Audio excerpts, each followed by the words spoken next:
How are you supposed to know? I mean, they've been lying to you for so many years, you don't know what to believe.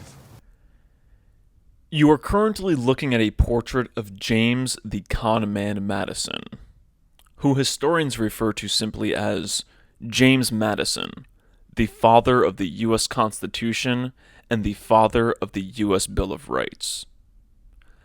Now, the reason I refer to James Madison as a con man is because I know the truth about James Madison, and I will be revealing that truth to you in this video.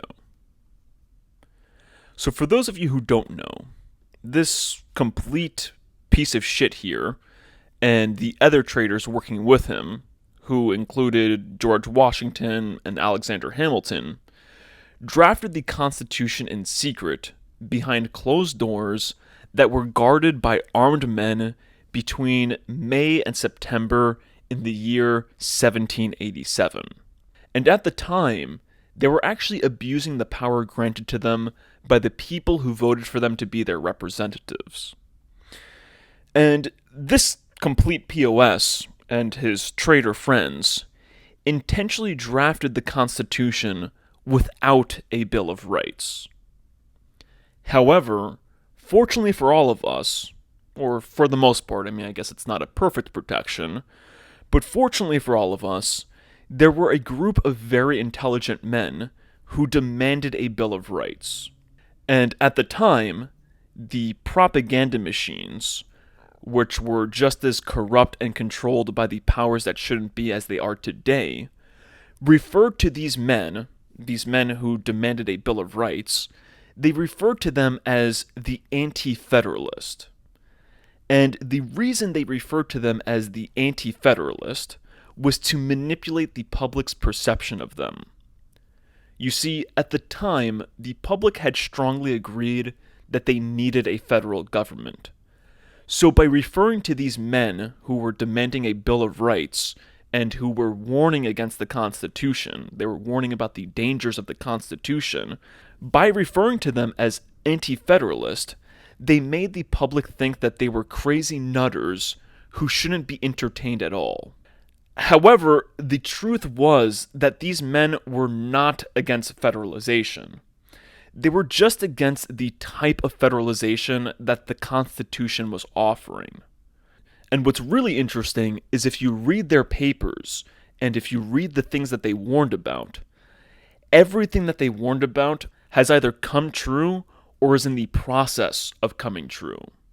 But the club did what the club always does, and that is make it like there's no middle ground. You're either with us or you're against us. They did a very similar thing with the Iraq and Afghan war. If you were against those wars, then they labeled you anti-American.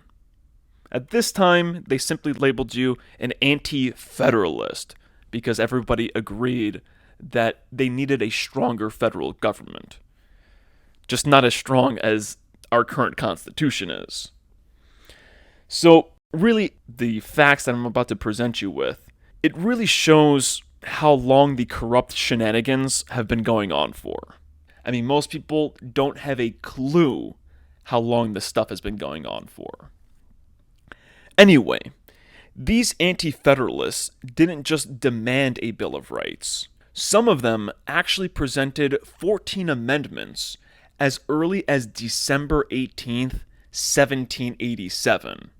And for those of you who don't know, James the Con Man Madison didn't present Congress with his amendments until September of 1789, a full 2 years after the Constitution had been signed, and a full 2 years after these amendments had originally been proposed. And of course, Congress didn't ratify the first 10 amendments until December of 1791, a full 4 years after the Constitution had been signed, and a full 4 years after these amendments had originally been presented. So, here's what really happened. James Madison and the powers that shouldn't be conned these anti-federalists and the population in general into believing that the first 10 amendments satisfied the demands that were being asked for. But as you're going to see, they actually don't. and they especially don't when it comes to the Second Amendment. So let's take a look at the original Second Amendment that was proposed on December 18th of 1787 and compare it to the one we got. Now, this version of the Second Amendment comes from a minority group of representatives who attended the Pennsylvania Convention, and it can be found in a paper they published on December 18th, 1787, 6 days after the majority of representatives voted to ratify the Constitution. So if you look at the timeline of the ratification of the Constitution, you'll see that on December 12th, Pennsylvania decided to ratify the Constitution. They became the second state to ratify the Constitution, and they voted 46 to 23. However, this minority group, this group of 23, as you see here, on December 18th, they published a paper, and here, of course, it refers to them as the anti-federalist.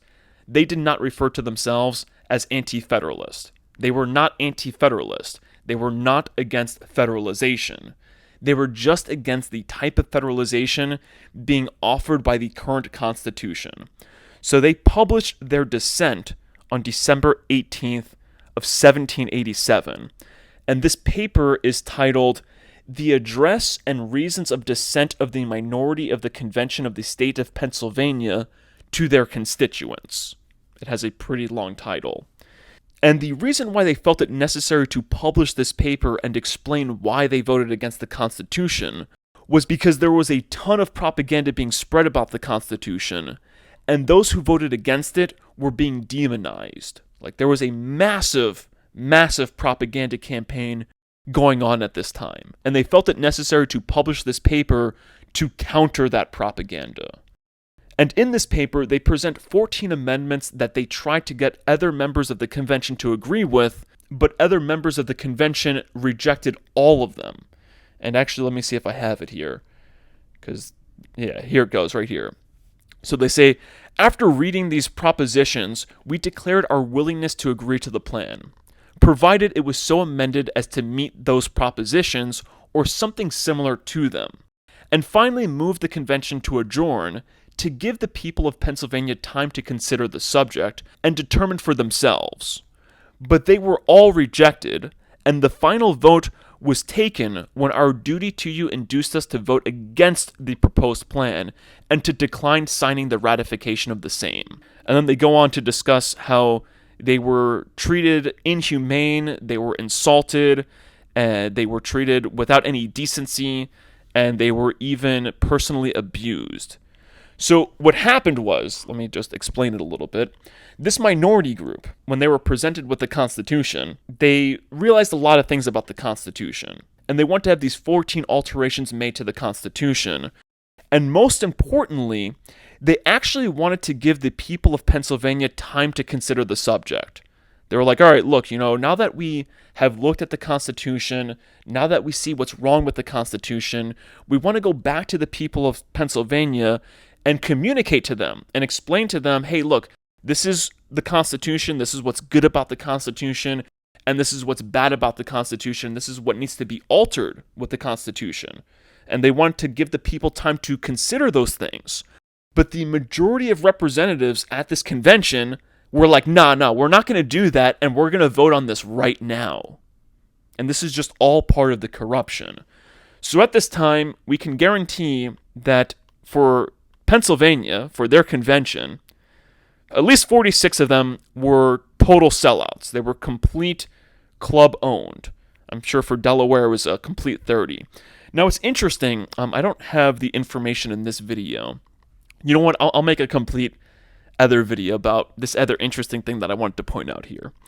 Okay, so let's look at their version of the Second Amendment and see how much better it is than our current one. All right, let's save time. This video is already pretty long. That other interesting thing, I'll make a completely separate video out of that other interesting thing. Let's look at their version of the Second Amendment. So their version of the Second Amendment is actually number 7 right here. So here's what their version says. That the people have a right to bear arms for the defense of themselves and their own state, or the United States, or for the purpose of killing game. And no law shall be passed for disarming the people, or any of them, unless for crimes committed, or real danger of public injury from individuals. And as standing armies in the time of peace are dangerous to liberty, they ought not to be kept up.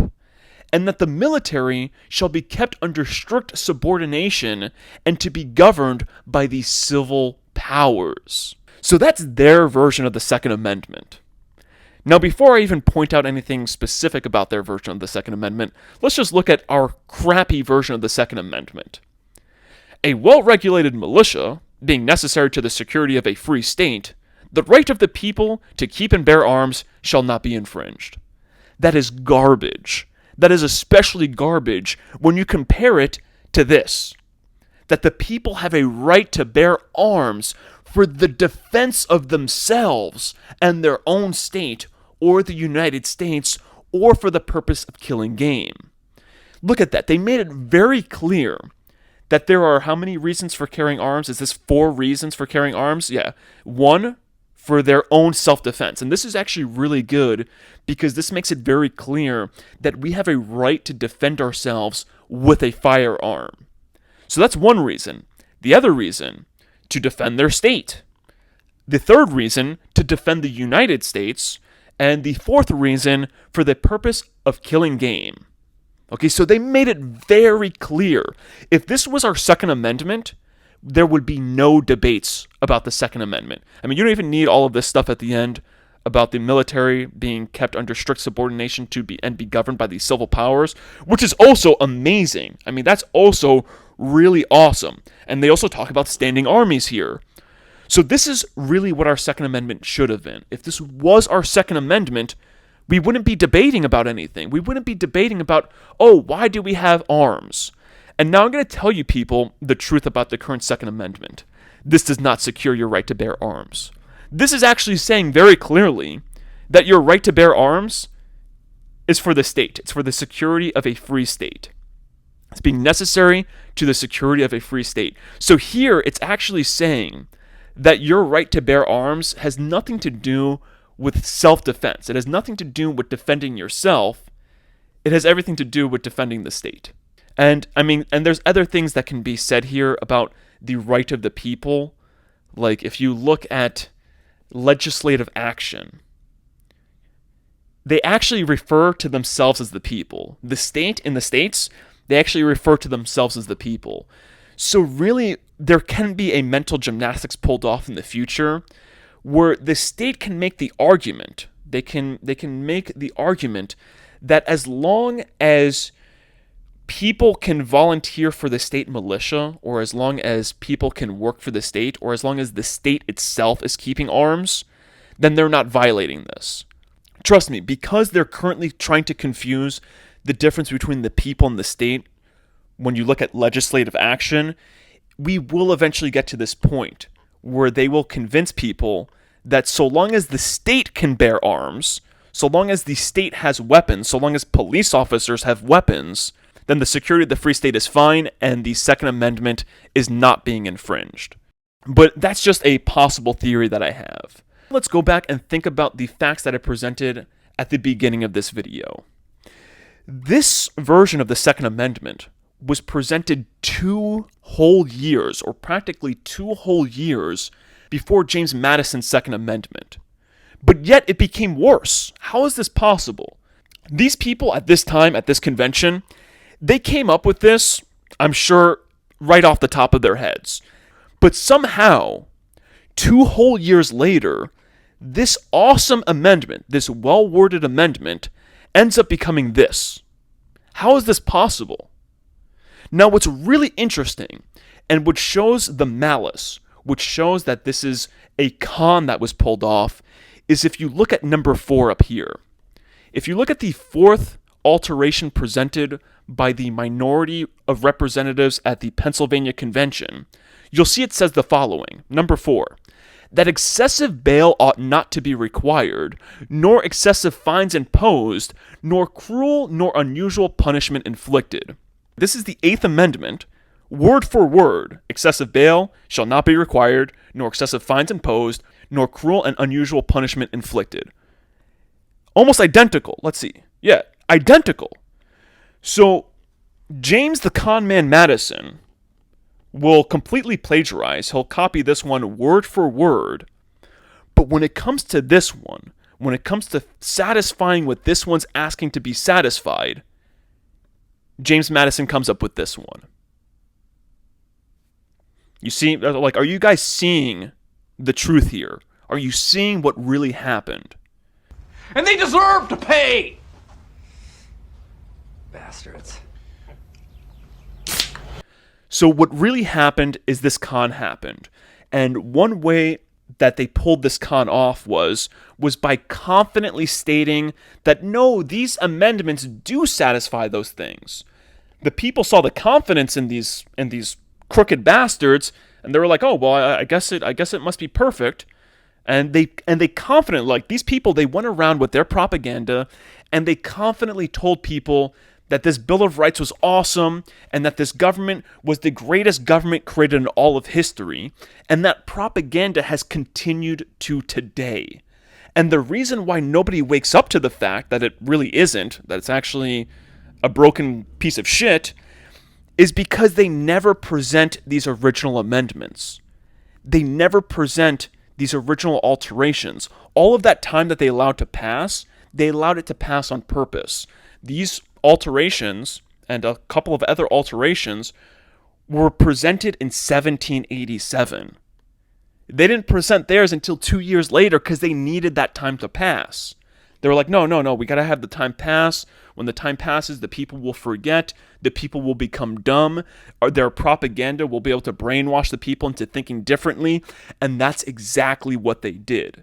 And it's incredible, because people the Supreme Court and other lawyers, they can use these papers, these anti-federalist papers, they can actually use these papers in court. And they actually do. These are historically recognized papers. These are legitimate papers. And if we want to, in court, we can say, look, the Bill of Rights, it came from these anti-federalists. These anti-federalists said that they wouldn't ratify the Constitution unless these demands were met. The Bill of Rights was an attempt to meet those demands. And this is a fact recognized by the United States government and can even be found on the Bill of Rights. Let me read what the National Archives says. During the debates on the adoption of the Constitution, its opponents repeatedly charged that the Constitution as drafted would open the way to tyranny by the central government. Fresh in their minds was the memory of the British violation of civil rights before and during the Revolution. They demanded a Bill of Rights that would spell out the immunities of individual citizens. Several state conventions in their formal ratifications of the Constitution asked for such amendments. Such states was actually Massachusetts. Others ratified the Constitution with the understanding that the amendments would be offered.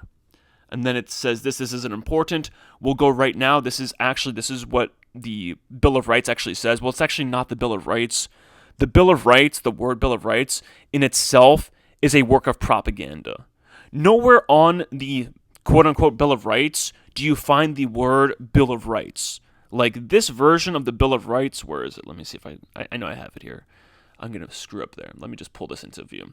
This version of the Bill of Rights that I'm sure a lot of people are familiar with, this is a work of propaganda. The first 10 amendments does not look like this. This Bill of Rights at the top is not there. It starts here, Congress of the United States. Okay, so let's look at this is actually what it says here. This is just the text of the Bill of Rights. Here is the original document. Let me see if I can make that smaller. This is what the document actually looks like. If you go to the nationalarchives.org, it looks like this. This is what the original document looks like. There is no Bill of Rights at the top. There's not even room for that at the top. Okay, it just starts off with Congress of the United States there, as you see like right here, okay? So this is what it says right here. It says, the convention of a number of the states, having at the time of their adopting the Constitution, expressed a desire, in order to prevent misconstruction or abuse of its powers, that further declaratory and restrictive clauses should be added. Okay, and then it just basically says this nonsense here. And it's like, all right, it was resolved. So they admit that the Bill of Rights is supposed to reflect those original demands. But for some reason, when it comes to this one, they don't. So what we have to do to bring understanding to this one is look at this one in court and say, hey, look, this is what happened historically.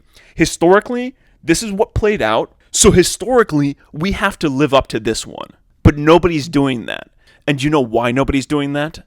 Because corruption. It's corrupt to the bone. There are gatekeepers everywhere. There's just propaganda everywhere, and there are mindless idiots everywhere who don't realize that they're mindless idiots who are the product of propaganda. We know. We know, don't we, Rex?